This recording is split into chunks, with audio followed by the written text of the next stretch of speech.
Bismillahirrahmanirrahim. Innal hamdalillah nahmaduhu wa nasta'inuhu wa nastaghfiruh wa na'udzu billahi min shururi anfusina wa min sayyiati a'malina may yahdihillahu fala mudilla lahu wa may yudlil fala hadiya lahu.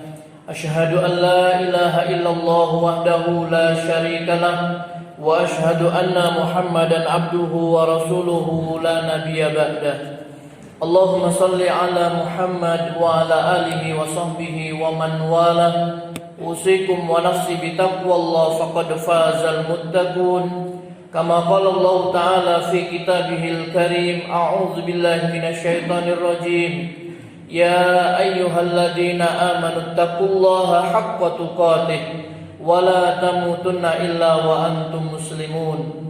Wa qala aidan ya ayyuhalladzina amanu taqullaha wal tanzur nafsum ma qaddamat lighad wattaqullaha innallaha khabirum bima ta'malun.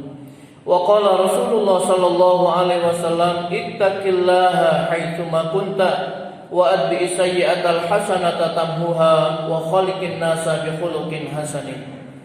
Masyarul muslimin, sidang jamaah Jumat yang dimuliakan Allah Subhanahu wa taala, puja dan puji syukur mari senantiasa kita panjatkan kehadirat Allah Subhanahu wa taala atas berbagai nikmat yang Allah berikan kepada kita, terutama nikmat sehat, nikmat umur dan kesempatan serta hidayah, iman dan Islam.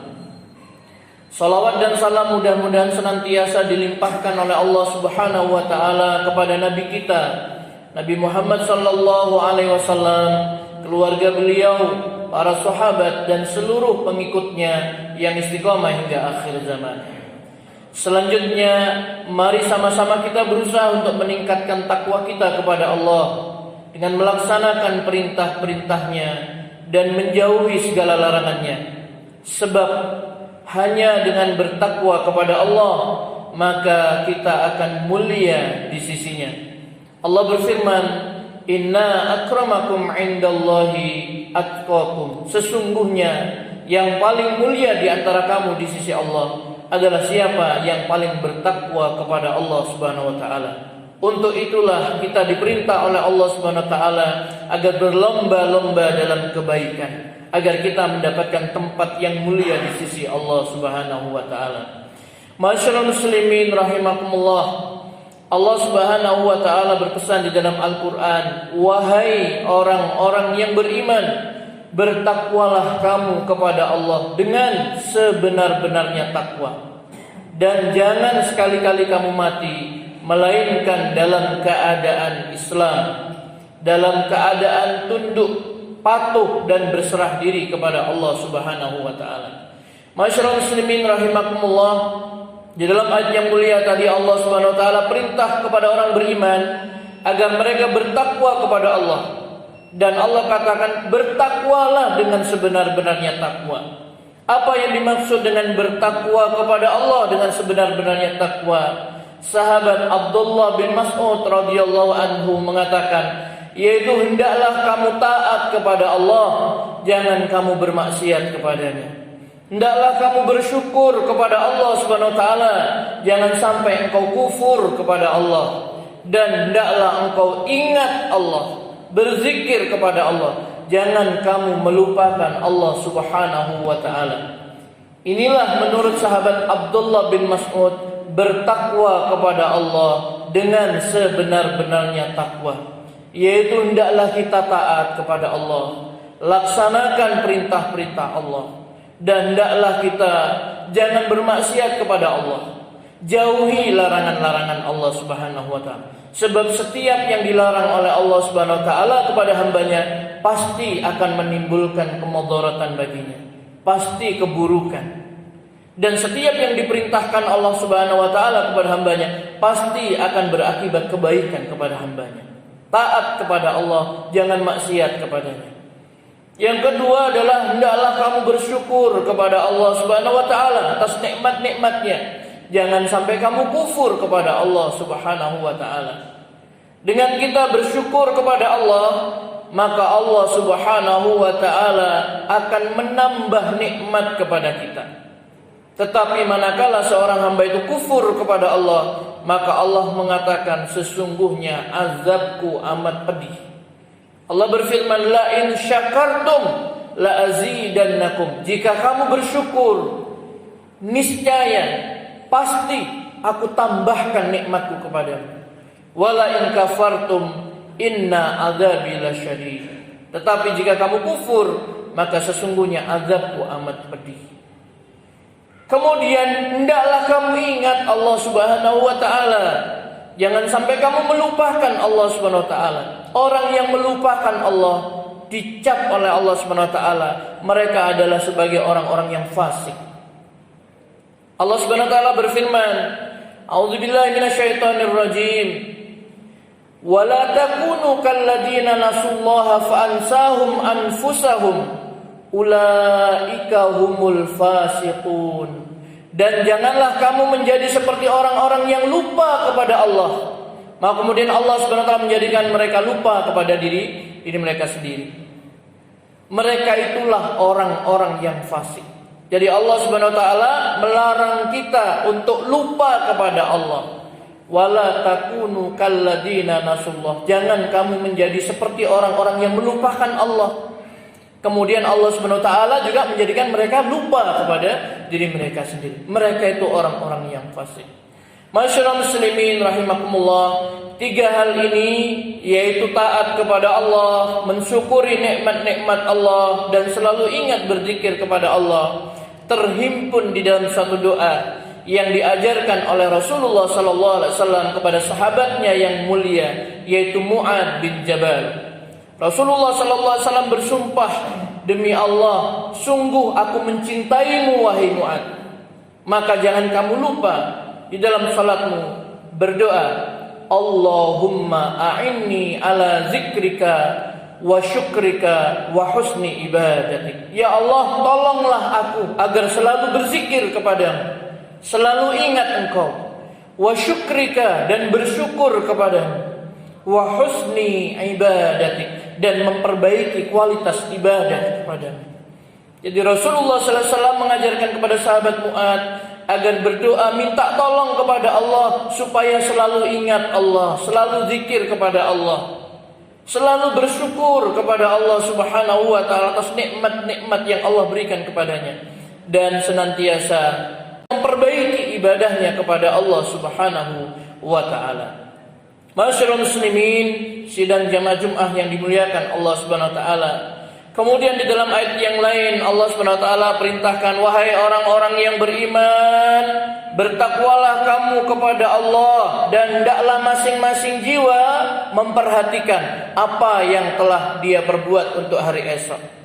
Bertakwalah kepada Allah, sesungguhnya Allah Maha mengetahui apa yang kalian kerjakan. Masyaallah muslimin rahimakumullah, Allah perintahkan agar orang beriman bertakwa kepada Allah, takut kepada Allah, melaksanakan perintah dan menjauhi larangannya.